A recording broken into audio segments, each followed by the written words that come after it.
So this is day 5.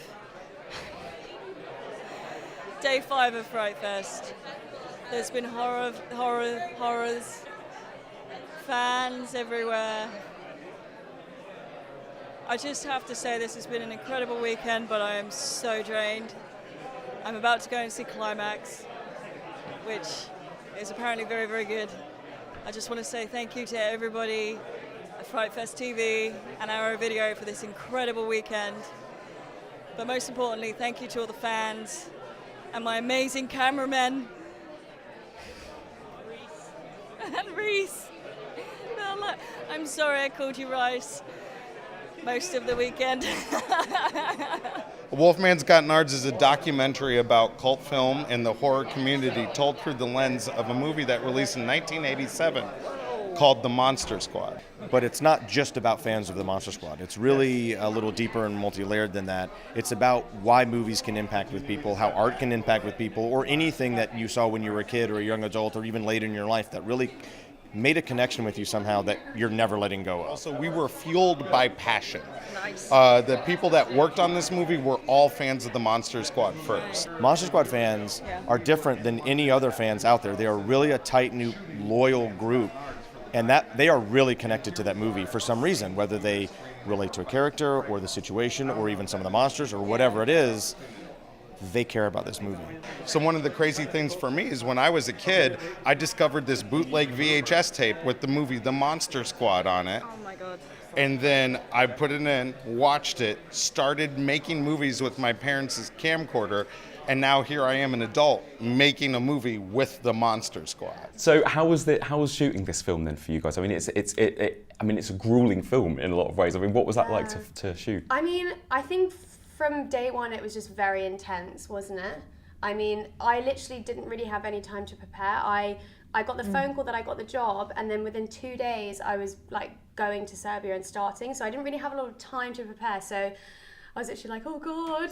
And you were in every scene. And so, I was in it, exactly. So it was very overwhelming, and I was thinking, oh my God, am I actually going to be able to pull this off? Because it was just so much every day, but there was no time to relax. It was just go, go, go. But everyone was so talented and so hardworking that somehow it just came together, and But we were lucky though, because you were the lead and the central piece. You held it all together. So no, you did. I mean, I just came in for like a couple of days, and I met you, and you were like, oh. I was like, it's been, I haven't slept in weeks. No, I'm kidding. A disgraced puppeteer who returns home to destroy his puppet, but in so doing, he has to confront the real monster, which he realises is not quite the puppet that he thinks it is. Wow. I'm so pleased that it's here. I think FrightFest is just fantastic, and to have the film shown in the Prince Charles is like, that's great. That's just wonderful. Ambition there all along to have a film play there one day. So that's fantastic, and everyone here is just wonderful. It's like it's such a lovely environment here. Yeah, it's great. You have a company called Skeleton Crew, so tell me all about that. Well, Skeleton Crew was the birth child of myself, Deborah, and our wonderful partner, Brian Sexton. And the three of us had all been working in the studio system for the last couple of decades. And we'd made a ton of movies. And the thing is, it was never what we wanted it to be. Yeah, it was a little soul-sucking because you would write something and be very excited, and then you would go to see it, and it would not be what you wrote. Well, I mean, Texas Chainsaw 3D was the one that kind of really made us decide to do this, because, we'd written a film that was connected directly to Tobe Hooper's classic. Well, the movie was supposed to take place 20 years after the original film. Well, the original film was 73, our movie was 93, and there are cell phones in the movie. And not just cell phones, but smartphones. Yeah. And in 1993, there were no smartphones.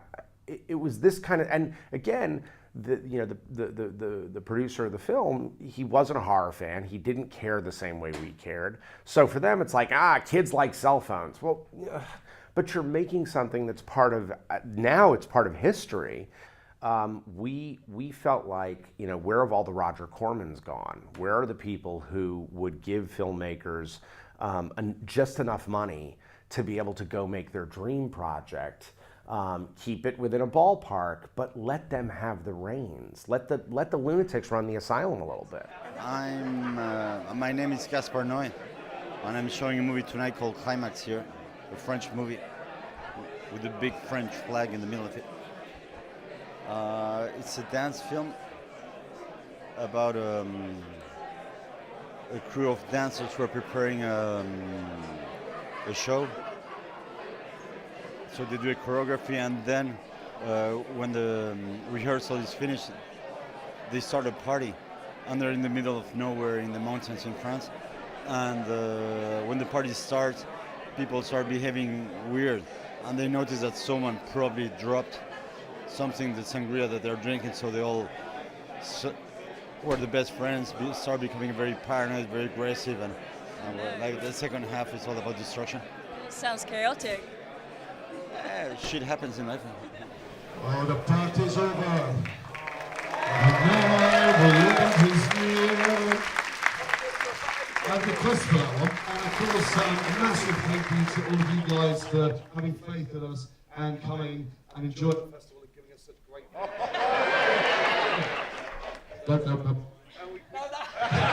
It's you, Paul, it's you! Alright, that's it.